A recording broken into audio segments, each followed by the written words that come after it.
Masih di Sapa Indonesia Malam bersama saya Friska Clarissa. Seorang warga Semarang meninggal dunia diduga akibat penganiayaan anggota polisi. Kasus ini jadi sorotan masyarakat pada institusi Polri. Jika dugaan ini benar, maka akan memperpanjang daftar kasus pelanggaran hukum yang dilakukan anggota kepolisian. Data dari Lembaga Komisi untuk Orang Hilang atau Kontras memperlihatkan sepanjang Juli 2023 hingga Juni 2024 terdapat 645 kasus kekerasan yang melibatkan anggota Polri. Kasus kekerasan itu menyebabkan 759 korban luka dan 38 korban tewas. Sepanjang tahun 2024, banyak anggota polisi yang melakukan pelanggaran baik pelanggaran kode etik maupun pelanggaran disiplin. Ada lebih dari 4.500 kasus pelanggaran etik, sanksinya 414 polisi dipecat, 525 demosi atau diturunkan jabatannya. Sedangkan pelanggaran disiplin lebih dari 3.000 kasus. Sanksinya lebih dari 1.000 polisi menjalani penempatan khusus atau patsus. 221 demosi dan 286 ditunda kenaikan pangkatnya. Lalu bagaimana pengusutan kasus kematian warga di Semarang? Benarkah ada pelanggaran oleh anggota polisi dalam kasus ini? Kita ulas usai tayangan berikut ini. Polda Jawa Tengah melakukan proses ekshumasi atau pembongkaran makam warga Semarang bernama Darso. Ekshumasi dilakukan untuk mengetahui penyebab kematian Darso. Keluarga Darso telah membuat laporan ke Polda Jawa Tengah jika anggota keluarganya tersebut meninggal diduga akibat dianiaya beberapa anggota Polresta Yogyakarta. Kita melaksanakan kegiatan ekshumasi jenazah almarhum Darso. Kegiatan ekshumasi ini dalam rangka scientific crime investigation, yaitu kita untuk mendapatkan informasi dan menemukan penyebab kematian daripada almarhum. Sementara penyidik Polda Jateng menyatakan telah memeriksa 13 orang saksi. Saat ini proses penyelidikan masih dilakukan untuk memastikan ada tidaknya tindakan penganiayaan oleh anggota Polresta Yogyakarta. Jadi terkait dengan perkara ini kami telah melaksanakan pemeriksaan saksi-saksi sebanyak 10 orang dan hari ini ada tambahan kembali 3 orang. Proses kegiatan ini kita semua masih dalam rangka penyelidikan. Kami belum bisa mengatakan apakah ini ada unsur pidana atau tidaknya. Ya. Darso meninggal dunia setelah mengalami sakit di bagian dada saat dibawa 6 anggota Polresta Yogyakarta pada akhir September lalu. Pihak Polresta Yogyakarta menyatakan polisi mendatangi rumah korban di Semarang untuk menyerahkan surat undangan klarifikasi terkait peristiwa kecelakaan lalu lintas yang melibatkan mobil yang dikendarai korban. Korban mengakui mobil yang disewanya menabrak warga di Yogyakarta. Korban lalu mengajak polisi ke lokasi penyewaan mobil. Saat dalam perjalanan, korban kemudian mengeluh sakit. Polisi kemudian membawanya ke rumah sakit di daerah Ngalian, Semarang. Korban meninggal dunia 2 hari setelah pulang dari rumah sakit. Pihak keluarga melihat ada kejanggalan dalam kasus meninggalnya Darso. Keluarga menduga korban meninggal akibat dianiaya polisi saat dibawa menuju ke lokasi penyewaan mobil. Ada adik korban sempat cerita kepada istri bahwa dia dipukulin sama polisi-polisi dari Yogyakarta. Jadi pengakuan itu yang kemudian memastikan bahwa awalnya ini polisi lah yang melakukan tindakan itu. Nah kemudian 6 hari di rumah sakit, keluar rumah sakit 2 hari di rumah, besoknya meninggal. Selain itu, kuasa hukum keluarga Darso juga menyatakan proses penjemputan yang dilakukan polisi tidak sesuai prosedur karena tidak membawa surat perintah maupun surat keterangan yang lain. Tim Liputan, Kompas TV. Lalu bagaimana pengusutan kasus kematian warga bernama Darso? Sejauh mana dugaan keterlibatan polisi dalam kematian Darso? Kita bahas bersama anggota Kompolnas Yusuf Warshim dan istri almarhum Darso, Poniem, serta kuasa hukum keluarga Darso, Antoni Yuda Timor. Assalamualaikum warahmatullahi wabarakatuh. Selamat malam Bu Poniem, Pak Antoni, juga Pak Yusuf. Selamat malam, Ska. Selamat malam, Rizka. Selamat malam. Untuk Bu Poniam, kami mengucapkan turut berbela sungkawa sedalam-dalamnya atas meninggalnya almarhum Bapak Darso, Bu. Ya, terima kasih. Bu, saya ingin bertanya bagaimana perjuangan Ibu mencari keadilan. Ini kan kasusnya September 2024 peristiwanya ya, lalu dilaporkan 10 Januari. Kenapa ada rentang waktu yang cukup panjang, Bu? Karena ada seseorang temannya mengajukan mediasi mau damai gitu. Jadi agak lama. Oke. Yang mengajukan damai itu siapa, Bu Poniam? Pak Densen, Dia adalah temannya almarhum. Oke. Temannya almarhum itu pada saat kejadian seperti apa posisinya? Posisinya belum tahu, itu waktu pas mengajukan, waktu pas melayat. Nah sebenarnya boleh diceritakan, mohon maaf kalau pertanyaan kami mungkin mengungkit lagi kesedihan Ibu. Jadi apa yang terjadi sebenarnya, Bu, kalau versi dari keluarga Ibu terhadap almarhum Pak Darso? Oke. Gimana, Bu? Apa yang terjadi, Bu, pada saat itu? Ya katanya ada pemukulan gitu sama polisi, Pak. Sama pihak. Yang menyebutkan itu dari siapa, Bu Poniam? Pak Darso. Oh, Pak Darso bercerita. Alasan dugaan ada pemukulannya itu seperti apa, Bu? Kenapa kalau kata almarhum? Kata almarhum waktu itu kan nggak cerita sama saya, ceritanya sama adiknya. Bilang ya kalau saya habis dipukulin gitu saja. Tapi pihak kronologinya bilang sama adiknya. Oke. Nah, Bapak itu setelah dibawa ke rumah sakit meninggal jeda besoknya, betul? Ya, 6 hari. 6 hari setelah dibawa ke rumah sakit ya. Nah, untuk kronologi lengkapnya izin saya tanya ke Pak Antoni. Jadi kalau dari keluarga yang dihimpun dari adik almarhum itu seperti apa keterangannya? Dugaan pemukulan ini pada saat apa, Pak Antoni? Baik, mungkin biar lebih lengkapnya saya ceritakan singkat. Silakan. Di awal ini dimulai dari berangkatnya korban bersama 2 temannya ke Yogyakarta.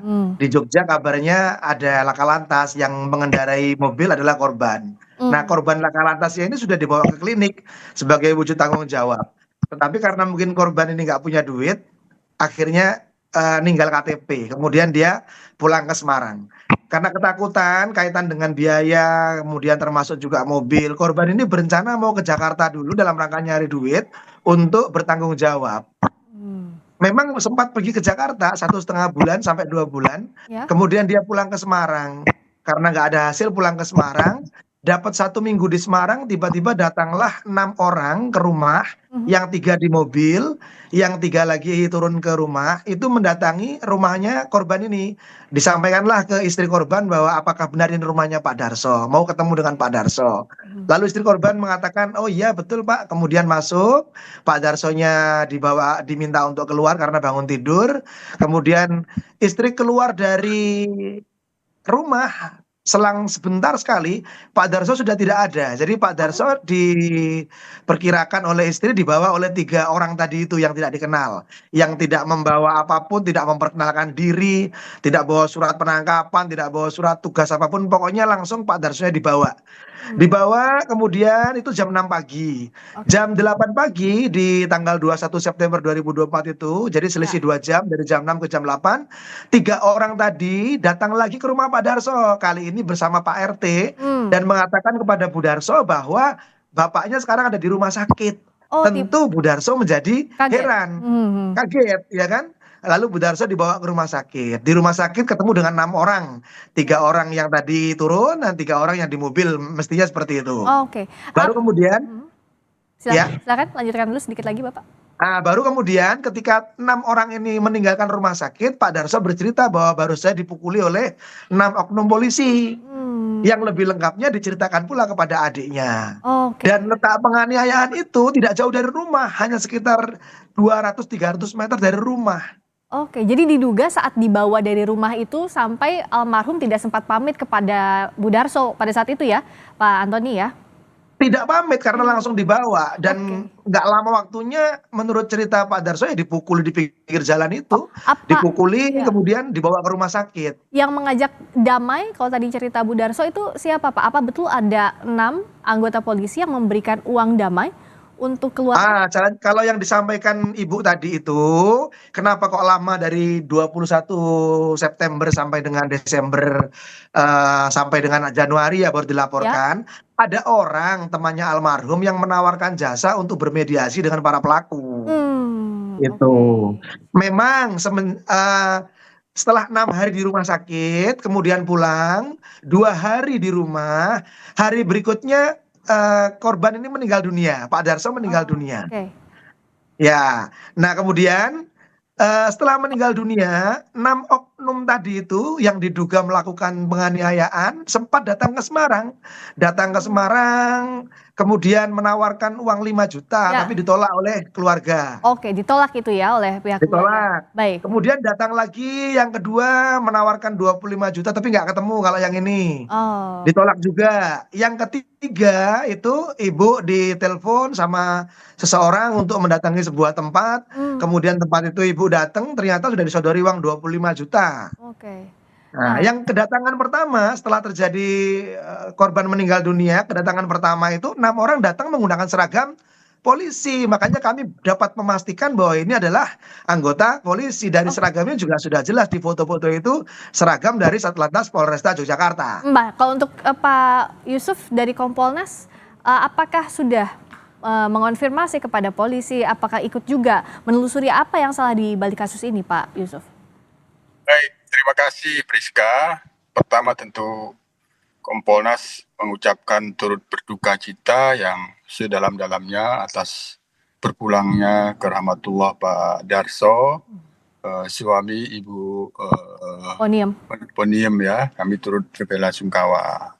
Yang kedua, Ya, terima ini sudah kami konfirmasi, kami sudah mendapatkan informasi awal ya Mbak Priska, sudah ada laporan polisi di Polda Jateng, tepatnya hari Jumat ya Pak Antoni ya, hari Betul Pak, Jumat. Jumat Nah, malam. jadi ini masih baru, tentu apa yang dilakukan Ibu Poniem yang bersama kuasa hukum Pak Antoni ini sudah tepat, jadi kami dukung laporan polisi ini. Tentu untuk selanjutnya kami sebagai pengawas akan memantau dan mengawasi proses penanganan laporan polisi ini. Kita dorong, walaupun ini sebenarnya sudah relatif Ya. tahun lalu, tapi mudah-mudahan apa yang akan dilakukan oleh penyidik nantinya dilakukan pendalaman, penyelidikan, apalagi sudah ada informasi awal yang Ya. dicurigai, ya, yang dicurigai, adanya oknum yang dicurigai, kami kira itu nanti yang akan kita pastikan ke penyidik. Ya. Sementara ini peristiwanya yang diduga oknum itu dari DIY, sementara kami belum melakukan konfirmasi ke sana. Kami akan pantau nanti ke DIY apakah memang benar ada peristiwa kecelakaan Ya. lalu lintas atau apa itu harus kita pastikan. Ya. Sementara yang kami monitor laporan polisi Ibu Poniem yang didampingi oleh Pak Antoni dulu ini untuk dipastikan dapat diproses sebaik-baiknya, Ya. dilayani, dilakukan segera penyelidikan, karena informasi-informasi awalnya tadi sebenarnya sudah cukup jelas. Ya, sudah lengkap ya, Pak ya? Yang oknum yang dicurigai, tinggal bagaimana nanti selanjutnya. Ya. Kedua, nanti kami akan konfirmasi ke DIY benar apakah Baik. itu ada oknum anggota DIY yang dicurigai itu. Oke, Bu Poniem, ada yang ingin disampaikan ke Kompolnas? Apa yang ingin dititipkan untuk mengawasi kasus ini, Bu Poniem? Harapannya Ibu seperti apa, Bu? ya seadil-adilnya. Minta keadilan. Keadilan yang ingin Ibu perjuangkan ya, Bu ya? Ya. keadilan untuk almarhum Pak Yusuf. Apakah ini bagaimana jaminannya untuk mengawasi ini agar jangan ada intervensi di tengah jalan, tekanan terhadap keluarga almarhum? Ya, kita dorong, ini laporan polisinya sudah ada, diusut tuntas secara profesional, transparan, dan akuntabel. Sehingga nanti sama-sama kita monitor, Pak Antoni, Ibu Poniem, sama-sama kita kawal keadilan yang akan dimintakan itu kita kawal agar itu bisa terpenuhi untuk korban dan keluarga korban. Dan Bu Poniem akan terus berjuang bersama keluarga ya Bu ya? Ya. Iya, Pak Antoni, apa yang ingin disampaikan ke Kompolnas, ke Pak Yusuf? Kami meminta bantuan Pak Yusuf untuk terus mengawal kasus ini.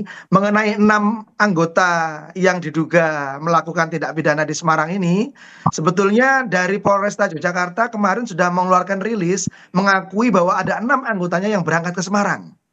Jadi pengakuan awal ini sudah dapat dipastikan bahwa benar-benar ada orang ke sini.